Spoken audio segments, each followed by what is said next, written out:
بسم اللہ الرحمن الرحیم ناظرین السلام علیکم، میں نعمان حسین ہوں۔ آپ دیکھ رہے ہیں پولیٹیکل پوسٹ مارٹم ویلاگ۔ آئی کے ٹوڈے پر نیا ویلاگ ہے، اسے سپورٹ کیجیے گا اور چینل کو سبسکرائب ضرور کیجیے گا۔ آج بڑا اہم جلسہ عمران خان صاحب کا، جو کہ ایسا لگ رہا تھا کہ فلاپ ہو جائے گا، یعنی کہ کامیاب نہیں ہو پائے گا۔ جس حساب سے عمران خان صاحب کے ماضی کے جلسے رہے بڑے شاید وہ اس طرح کا نہ کر پائیں، کیونکہ اس کی وجہ یہ بھی تھی کہ 2-3 دن پہلے، جلسہ شروع ہونے سے 2-3 دن پہلے سے ہی ایک پولیس کا کریک ڈاؤن شروع ہو گیا تھا، جس میں تحریک انصاف کے جتنے بھی کارکنان تھے، مرکزی قیادت تھی لاہور کی، پنجاب کی، وہ اٹھانا شروع ہو گئے تھے۔ پھر بھی اتنی پولیس کی گنڈا گردی کے بعد عمران خان صاحب نے تاریخ رقم کر دی، لاہور واقعی چھا گئے۔ ایسا لگتا ہے کہ ایک وقت تک کہتے تھے کہ پنجاب اور لاہور جو ہے یہ مسلم نون کا گڑھ، یہ قلعہ ہے۔ عمران خان نے ثابت کر دیا کہ وہ صفِ ہستی سے مٹ گئے۔ اور عمران خان صاحب پہ یہ کہا جاتا ہے نا کہ عمران خان صاحب اکثر کہتے ہیں کہ میرے نام پہ کانٹا لگا دیا، میرے نام پہ کانٹا لگا دیا۔ اب لگتا یوں ہے یہ جلسہ دیکھ کے کہ لاہوریوں نے، بالخصوص پورے پنجاب نے، ان شریف خاندان کے نام پہ کانٹا لگا دیا ہے کہ اب ان کو شریف خاندان نہیں چاہیے۔ بہت ہی کامیاب جلسہ تھا، بہت بڑا جلسہ تھا۔ ویژولز آپ دیکھ سکتے ہیں اسکرین پر بھی۔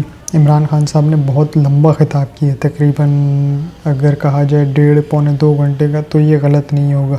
اور اس 1.5-2 گھنٹے میں ایسا لگ رہا تھا کہ وہ ایز اے پرائم منسٹر خطاب کر رہے ہیں، فل لک اور بالکل پوائنٹ ٹو پوائنٹس، کوئی یہ ادھر نہیں یا لکھی ہوئی تقریر ایسی کچھ نہیں۔ ہاں، لکھا ہوا جو تھا وہ ان کا ایک منشور تھا کہ میں نے آگے کرنا کیا ہے، وہ منشور بھی آگے ہم آپ کے ساتھ شیئر کریں گے۔ اس کے علاوہ دیکھا جائے تو اتنی رکاوٹیں ڈالی، اتنی رکاوٹیں، روڈ بلاک، کنٹینر لگا دیے، انٹرنیٹ سروس معطل کر دی، اس سے ہوا کچھ بھی نہیں۔ یہ عوام کے جذبے کو مات نہیں دے پائے، عوام نے ان کو مات دے دی۔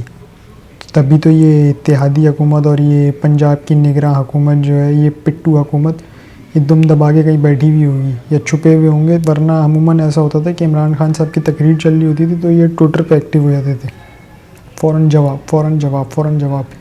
اب سب گئے، عمران خان صاحب تقریر کر رہے تھے، ہم بھی دیکھ رہے تھے، تو یہ جتنے بھی پٹھو ہیں، اعلیٰ کار ہیں، اور پوری پی ڈی ایم کی جماعت ہر سوشل میڈیا پلیٹ فارم سے غائب۔ افطاری سے پہلے ایکٹیو تھی، افطاری سے پہلے یہ سب ایکٹیو تھے، ویژولز دکھا رہے تھے کہ یہ دیکھیں خالی گراؤنڈ، یہ دیکھیں یہ۔ جب افطاری کے بعد آہستہ آہستہ عوام آئی، اور بالخصوص عشاء کی نماز کے بعد سے تو ایسا ہوا کہ وہ پنڈال بالکل ہی بھر گیا۔ تو یہ بھکاری سارے بھاگ گئے، یہ بھکاری بھاگے تو بھاگے، کچھ بھکاری لفافہ صحافی بھی بھاگے، ان کو ہم نے ٹیگ بھی کیا، انہیں یاد بھی دلایا ہے کہ کرسیاں گن لیں، پر انہوں نے جواب نہیں دیا۔ اب اگر وہ یہ ویلاگ دیکھتے ہیں اور ان تک پہنچتا ہے تو جواب دے دیجیے گا بھائی، چیک کر لیجیے گا، ہم نے آپ کو ٹیگ کیا ہوا ہے۔ اور ایسے نہیں کیجیے گا پلیز، کرسیاں گن کے کیجیے گا کہ اتنی کرسیاں ہیں اور اتنے بندے ہیں، اب چاہے وہ 100 ہو، لاکھ ہو، کچھ بھی ہو، XYZ، وہ آپ نے گننے۔ آ جائیں جی عمران خان صاحب کی تقریر پر۔ تو غصے کا بھی اظہار کیا، محبت کا بھی اظہار کیا، آنے والے مستقبل کا بھی بتایا۔ انہوں نے یہ بھی کہا کہ ہماری اصل جنگ جو ہے وہ حقیقی آزادی کی ہے، میری یہ نہیں ہے کہ میرا یہ دشمن ہے، میرا وہ دشمن ہے، ایسا کچھ بھی نہیں ہے۔ ایجنڈا صرف ایک ہے میرا، یہ ملک، یہ پاکستان۔ اور انہوں نے قانون کی بھی بات کی کہ قانون کی بالادستی، یہ یاد رکھیے گا، یہ ہمیشہ خان صاحب اپنے جلسے میں کہتے ہیں کہ قانون کی بالادستی سے ہی ملک ترقی کرتا ہے، جو کہ حقیقت ہے۔ جب قانون میں فرق آ جائے گا نا، بڑے کے لیے اور چھوٹے کے لیے اور، تو ملک تباہ ہو جاتے ہیں۔ خیر، پہلے تو آپ سے یہ شیئر کرتے ہیں کہ عمران خان صاحب کا جو آخری حصہ تھا خطاب کا، اس میں انہوں نے منشور پیش کیا۔ اب وہ کیا تھا وہ آپ کے ساتھ شیئر کرتے ہیں۔ اس کے 10 نکات ہیں۔ اب وہ 10 نکات کیا ہیں؟ پہلا، بیرون ملک پاکستانی سرمایہ کاری کو لانا ہوگا۔ ظاہر ہے بیرون ملک پاکستانی یہاں پر آئیں، سرمایہ کاری کریں۔ اگر دیکھا جائے تو وہ بیرون ملک پاکستانی جو ہیں، ان کی دبئی میں کوئی 10.4 ارب سرمایہ کاری ہے باہر۔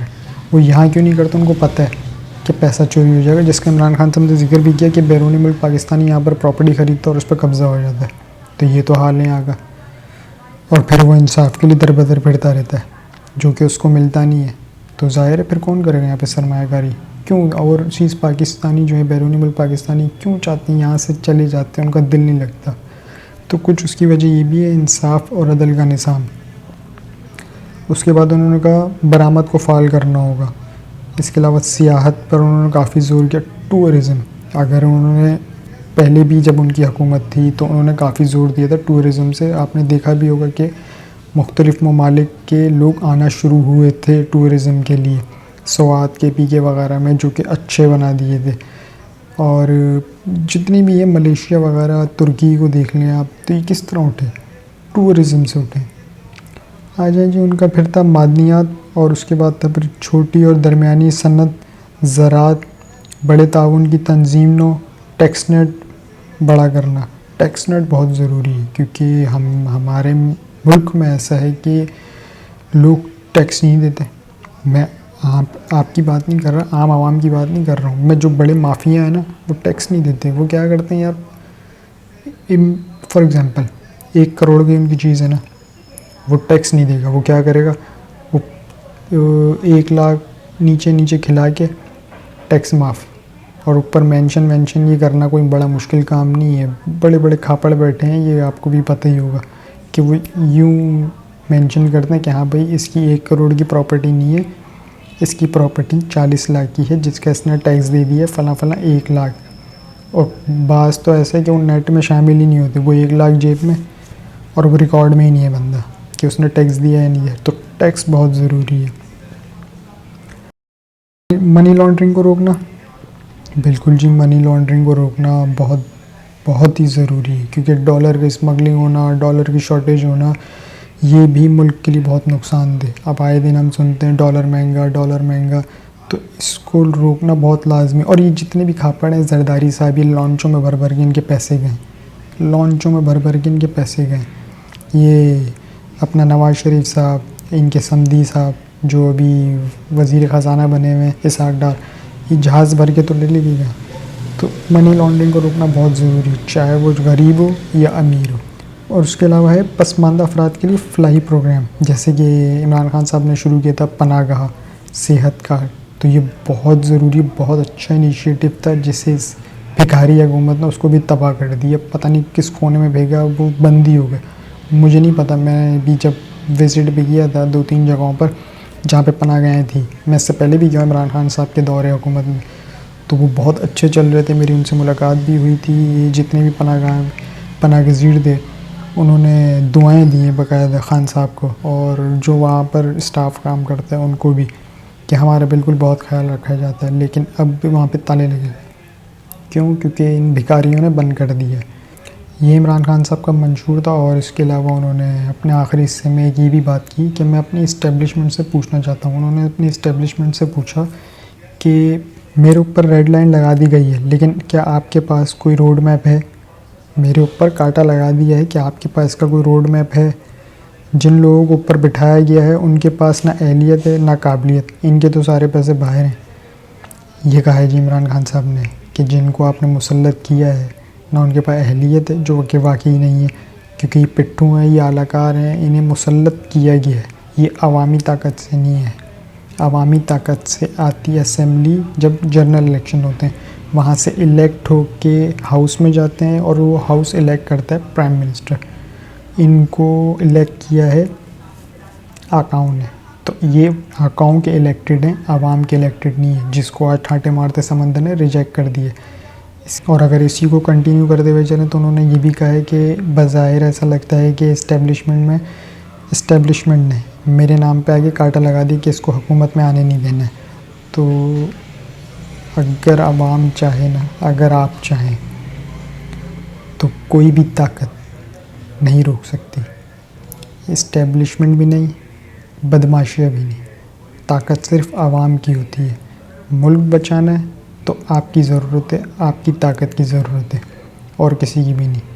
اس کے علاوہ عمران خان صاحب نے آج مریم صاحبہ کا ذکر نہیں کیا، جس پر یقیناً وہ کافی غم و غصے میں بھی ہوں گی، پریشان ہوں گی کہ میرا ذکر کیوں نہیں کیا، مجھے ٹویٹ کرنی تھی، مجھے جواب دینا تھا، میرا ذکر کیوں نہیں کیا.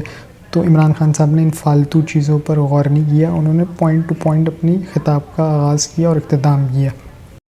پوری کوشش کی گئی تھی کہ اس جلسے کو فلاپ کیا جائے، اس میں پانی بھی چھوڑا گیا جلسہ گاہ میں، بندے بھی اٹھائے گئے، لیکن پھر بھی خان صاحب نے مات دے دی۔ اس ایک شخص نے انتظامیہ، نگراں سیٹ اپ، بدماشیہ set up, P D M حکومت، ان سب کو مات دے دی اس ایک شخص نے۔ تو سوچو وہ کتنا طاقتور ہے۔ وہ اقتدار میں نہیں ہے تو اس کی طاقت کا اندازہ لگا لو، وہ اقتدار میں آ گیا تو اس کی طاقت پھر کیا ہوگی۔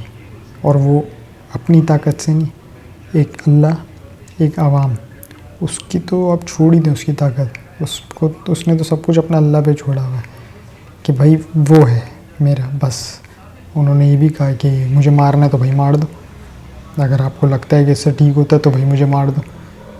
تو اب یہ سوچنا پڑے گا کہ کانٹا لگانا ہے یا الیکشن کی طرف جانا ہے۔ یہ سمندر چیخ چیخ کے کہہ رہا ہے کہ اس ملک کو فوری الیکشن کی طرف جانا چاہیے، فوری۔ اگر یہ فلاپ جلسہ ہے نا، اگر تو یہ فلاپ جلسہ ہے تو آپ الیکشن کروا دیں، اگر فلاپ جلسہ آپ الیکشن کروا دیں، پتہ چل جائے گا۔ کوشش آپ نے کسر کوئی نہیں چھوڑی تھی، کنٹینر ونٹینر لگا کے، روڈ شوڈ بند کر کے تاکہ عوام نہ آئے، انٹرنیٹ بند کر کے تاکہ لوگوں کو پتہ ہی نہ چلے تعداد کتنے، پوری چھوڑی نہیں ہے اور کوشش پوری کی تھی، لیکن پھر بھی آپ کو منہ کی کھانا پڑے گا۔ یہ آپ لکھ لیں کہ آپ نے منہ کی کھا لی ہے، ایکسیپٹ کر لیں اس کو پلیز۔ جب اتنی چیزیں بولتے ہیں تو اس کو ایکسیپٹ کر لیں کہ ہاں ہم نے منہ کی کھا لی ہے۔ اس کے علاوہ عمران خان صاحب نے شہباز شریف کا تھوڑا سا ایک ذکر چھڑا کہ جنرل باجوہ نے ایک انٹرویو دیا اس حساب سے، تو یاد ہوگا ہم نے اپنے پچھلے ویلاگ میں آپ کو بتایا بھی، پچھلے ویلاگ میں 2 دن پہلے، تو اس پہ انہوں نے کہا کہ اگر ڈیگی میں بیٹھ کے چھپ کے آئے گا تو پھر ایسے ہی وزیر اعظم ہوگا۔ وہی والی بات کہ سر جھکا کے سنتا ہے، جی سر کرتا ہے، میں کچھ بھی بول لوں یہ آگے سے جواب نہیں دیتا، بس مان لیتا ہے، تو اس چیز پہ بولا۔ کل ملا کے بات یہ تھی جی کہ حکومت ناکام ہوئی، حکومت کی رٹ ناکام ہوئی، عمران خان صاحب کو نہیں روک پائے اور عمران خان صاحب نے کامیاب جلسہ کر کے دکھا دیا۔ تو یہ آج کا تھا تمام پہلو جو بھی باقی سپریم کورٹ میں اہم سماعت اب لگ چکی ہے۔ انتظار بہت کیا عمران خان صاحب نے، عدالتیں کھلیں لیکن نہیں کھلی، پھر بھی ان کی پٹیشن چلی گئی ہے اور اس کی سماعت کی تاریخ بھی مقرر کر دی گئی ہے۔ اب فیصلہ سپریم کورٹ کرے گی۔ اب تک کے لیے اتنا ہی جی، اپنا اور اس چینل کا خیال رکھیے گا، چینل کو سبسکرائب ضرور کیجیے گا۔ اللہ حافظ۔